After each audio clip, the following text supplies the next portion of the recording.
नमस्कार। हम राजस्थान का सामान्य अध्ययन कर रहे हैं, जिसमें हम एकीकरण के चरणों के बारे में पढ़ रहे हैं। प्रथम चरण मत्स्य संघ। 15 अगस्त 1947 ईस्वी में भारत के आज़ाद होने के साथ ही देश का विभाजन हो गया था और इस विभाजन से पूरा देश सांप्रदायिक दंगों की लपेट में आ गया था। इन दंगों की लपेट में राजस्थान की अलवर व भरतपुर रियासत भी आ गई। उस समय अलवर के महाराजा तेज सिंह और उसके दीवान डॉक्टर NB खरे, नारायण भास्कर खरे था। अलवर और भरतपुर में बिगड़ी हुई व्यवस्था को सुधारने के लिए सरदार वल्लभ भाई पटेल ने अक्टूबर 1947 को एक आम सभा का आयोजन किया और उसमें सांप्रदायिक शांति बनाए रखने पर जोर दिया। सभी सदस्यों ने पूरा सहयोग देने के लिए पटेल को आश्वासन दिया, परंतु अलवर के दीवान डॉक्टर NB खरे ने उचित सहयोग रूपी जवाब नहीं दिया। इस सभा के बाद अलवर व भरतपुर में वापस सांप्रदायिक तनाव उत्पन्न हुआ तथा भारत सरकार के पास शिकायत पहुंची कि ये सारे दंगे कराने में अलवर महाराजा तेज सिंह व उनके दीवान डॉक्टर NB खरे का हाथ था।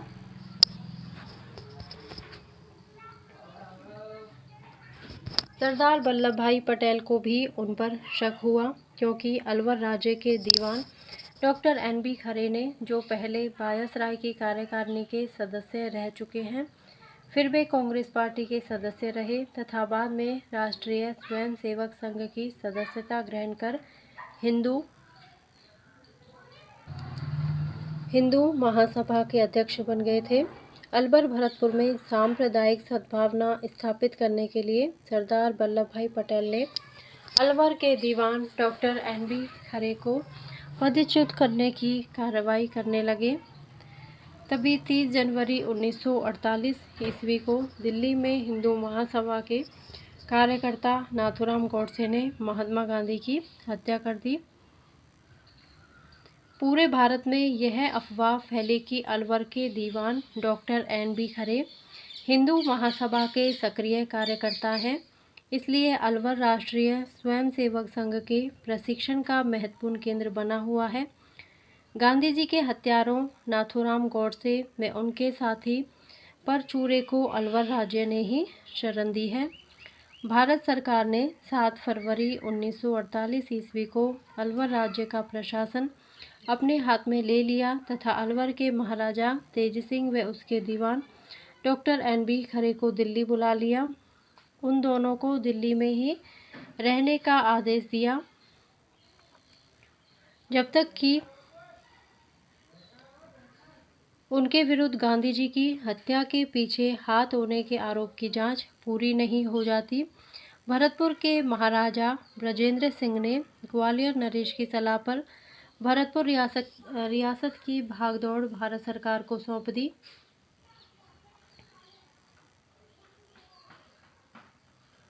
भारत सरकार के द्वारा की गई जांच में अलवर के महाराजा व दीवान निर्दोष साबित हुए। उसी समय भारत सरकार की नीति रियासतों के समूहीकरण की थी। ये दोनों रियासतें भारत सरकार के द्वारा निर्धारित शर्तों के अनुसार अपना अलग अस्तित्व रखने में असक्षम थी। अलवर और भरतपुर के समीप धौलपुर और करौली दो अन्य छोटी छोटी रियासतें थीं, जिनको मिलाकर एक संघ बनाने का विचार किया। भारत सरकार ने इन चारों रियासतों के शासकों को दिल्ली बुलाया और इनके सामने चारों रियासतों को मिलाकर संघ बनाने का प्रस्ताव रखा। सभी रियासतों के शासकों ने इस प्रस्ताव को स्वीकार कर लिया। उसी समय चारों शासकों को यह बात कह दी गई थी कि भविष्य में यह संघ राजस्थान या उत्तर प्रदेश प्रांत में मिलाया जा सकता है।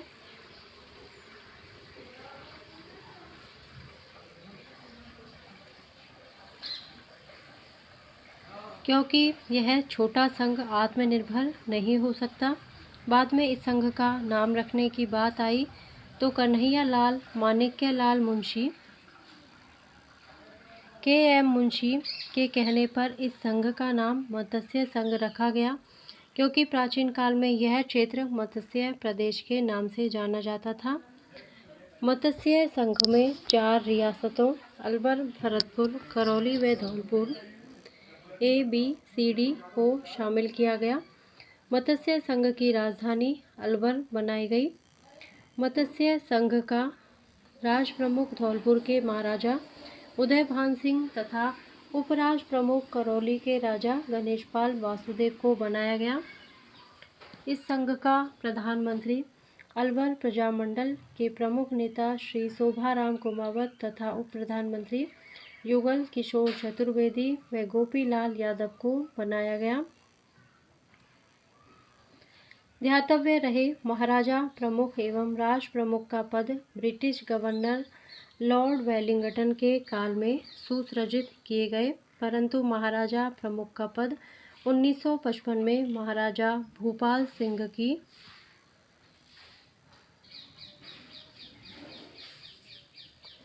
मृत्यु के साथ समाप्त हो गया, जबकि राष्ट्र प्रमुख का पद 1 नवंबर 1956 को राज्यपाल के पद के रूप में बदल दिया गया।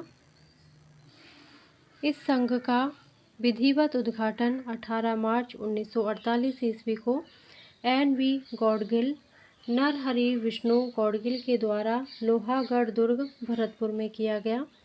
मत्स्य संघ का क्षेत्रफल लगभग 12,000 वर्ग किलोमीटर, जनसंख्या 18.38 लाख एवं वार्षिक आय 184 लाख रुपये थी। ध्यातव्य रहे, इस संघ का उद्घाटन 17 मार्च 1948 ईस्वी को होने वाला था, किंतु भरतपुर के शासक के छोटे भाई जाट नेता देशराज ने इस संघ को जाट विरोधी बताया और जाटों से संघ का निर्माण रोकने का आह्वान किया। इसके फलस्वरूप जाटों का एक प्रतिनिधि इस संघ में शामिल किया गया और तभी 18 मार्च 1948 ईस्वी को इस संघ का उद्घाटन हो सका। ठाकुर देशराज सिंह चौधरी ने नारा दिया, जाट झंडा खतरे में है। दूसरा चरण पूर्व राजस्थान संघ।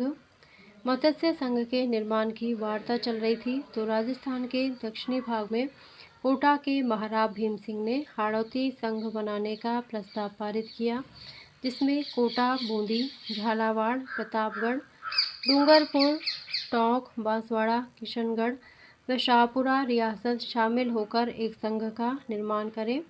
सभी रियासतों के शासकों ने इस प्रस्ताव को मान लिया। 3 मार्च 1948 को यह प्रस्ताव भारत सरकार के पास दिल्ली भेजा गया। रियासती विभाग ने इस प्रस्ताव को पढ़ा और उसने देखा कि इन रियासतों के मध्य मेवाड़ रियासत आती है, इसलिए रियासत विभाग के अध्यक्ष सरदार वल्लभ भाई पटेल ने सचिव BP मेनन को उदयपुर के महाराणा भूपाल सिंह के पास इस संघ में मिलने का प्रस्ताव लेकर भेजा। मेवाड़ के महाराणा भूपाल सिंह व उसके राज्य के दीवान सर SV राममूर्ति ने BP मेनन को कहा कि मेवाड़ रियासत किसी में नहीं मिलेगी, अगर मिलना है तो अन्य रियासतों को मेवाड़ रियासत के अधीन मिला दिया जाए। BP मेनन मेवाड़ के महाराणा पर दबाव नहीं डाल सकता था, क्योंकि मेवाड़ रियासत उस समय रियासत विभाग के द्वारा निर्धारित किए गए मापदंड के अनुसार पृथक रह सकती थी। उसके बाद सरदार वल्लभ भाई पटेल ने मेवाड़ रियासत को छोड़कर इन दक्षिणी पूर्वी राजस्थान की रियासतों को मिलाकर पूर्व राजस्थान संघ का निर्माण करने का निर्णय लिया। पटेल ने मेवाड़ रियासत के सामने यह प्रस्ताव भिजवा दिया कि बाद में भी यह रियासत उसकी इच्छानुसार इस संघ में मिल सकती है। इस प्रकार पूर्व राजस्थान संघ का निर्माण 9 रियासतों बांसवाड़ा, बूंदी, किशनगढ़, झालावाड़, डूंगरपुर, कोटा, प्रतापगढ़, शाहपुरा व टोंक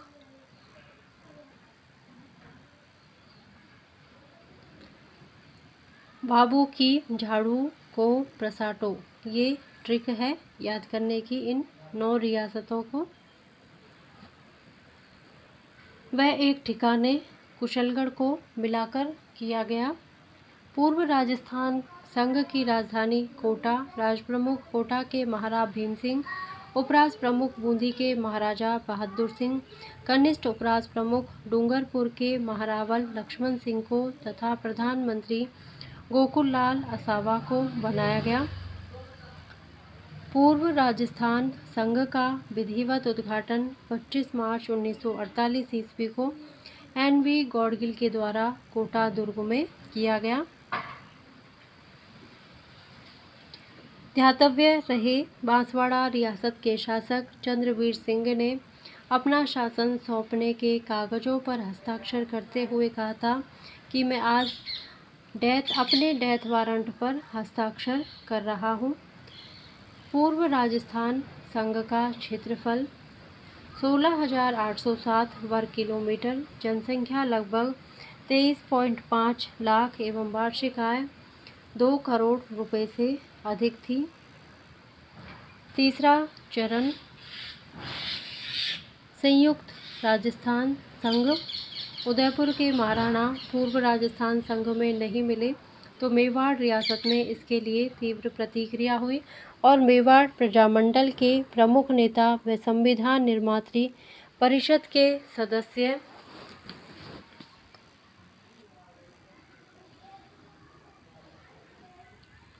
श्री माणिक्य लाल वर्मा ने मेवाड़ के महाराणा का विरोध करते हुए कहा कि मेवाड़ की 20 लाख जनता के भाग्य का फैसला अकेले महाराणा और उनके प्रधानमंत्री सर राममूर्ति नहीं कर सकते। इससे मेवाड़ में महाराणा के विरोध में पूरी जनता उतर आई।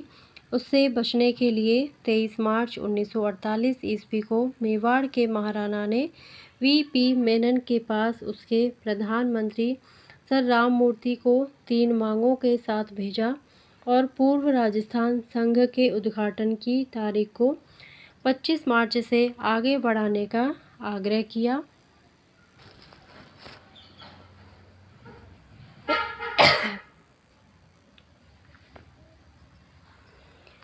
मेवाड़ के महाराणा भूपाल सिंह की 3 शर्तें। मेवाड़ के महाराणा को संयुक्त राजस्थान संघ का वंशानुगत राजप्रमुख बनाया जाए। उदयपुर को इस संयुक्त राजस्थान संघ की राजधानी बनाई जाए। मेवाड़ के महाराणा को 20 लाख रुपया वार्षिक प्री-वी पर्स दिया जाए। VP मेनन ने कोटा के महाराज भीम सिंह से इस संबंध के बारे में चर्चा की तो कोटा के महाराज भीम सिंह ने कहा कि उद्घाटन की सभी तैयारियां पूरी हो चुकी हैं। अब ऐन वक्त पर इस कार्यक्रम में परिवर्तन करना संभव नहीं होगा। इसलिए पूर्व निर्णय के अनुसार 25 मार्च 1948 ईस्वी को पूर्व राजस्थान संघ का उद्घाटन किया गया। ध्यातव्य रहे, राजस्थान की सबसे बड़ी रियासत जोधपुर के शासक राव राजा हनुवंत सिंह राजस्थान के बजाय पाकिस्तान में सम्मिलित होना चाहते थे। इन्हीं की तर्ज पर बीकानेर के शासक शार्दुल सिंह भी पाकिस्तान की इच्छा रखते थे, लेकिन तत्कालीन रियासती मंत्रालय के सचिव VP मेनन के प्रयासों से जोधपुर व बीकानेर रियासत राजस्थान में मिल सकी।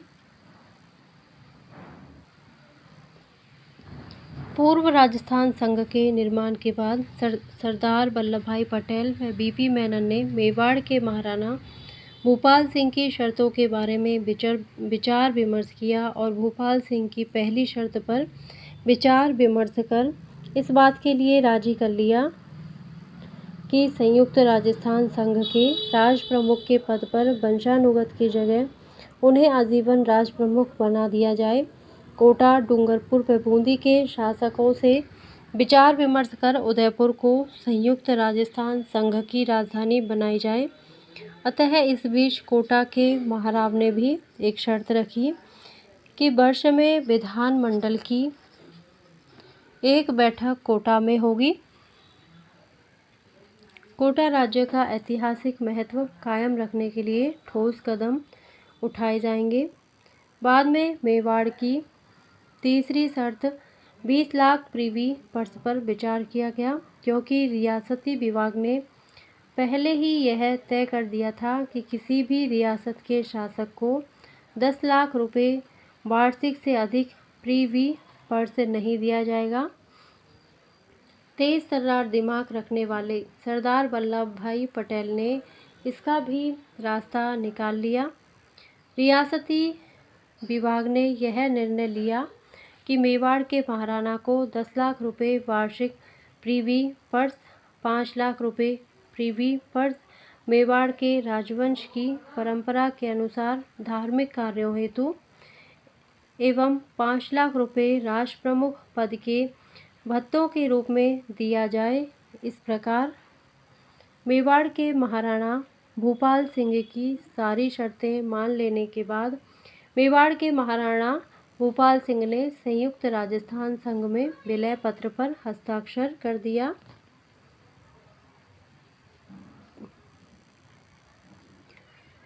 इस संयुक्त राजस्थान संघ के ऐतिहासिक महत्व को ध्यान में रखते हुए इसका उद्घाटन करने के लिए तत्कालीन प्रधानमंत्री पंडित जवाहरलाल नेहरू को बुलाया गया।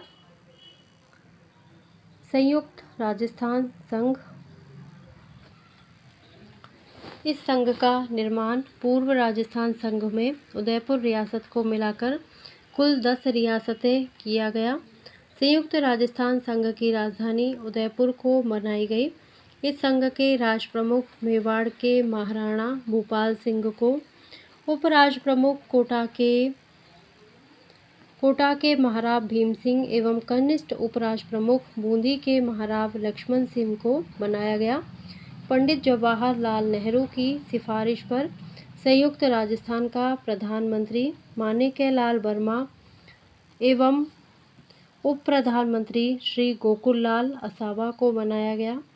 संयुक्त राजस्थान संघ का उद्घाटन 18 अप्रैल 1948 ईस्वी को विधिवत रूप से जवाहरलाल नेहरू के द्वारा सिटी पैलेस उदयपुर में किया गया। इस प्रकार राजस्थान एकीकरण का तीसरा चरण पूरा हुआ। संयुक्त राजस्थान संघ का क्षेत्रफल 27,977 वर्ग मील, जनसंख्या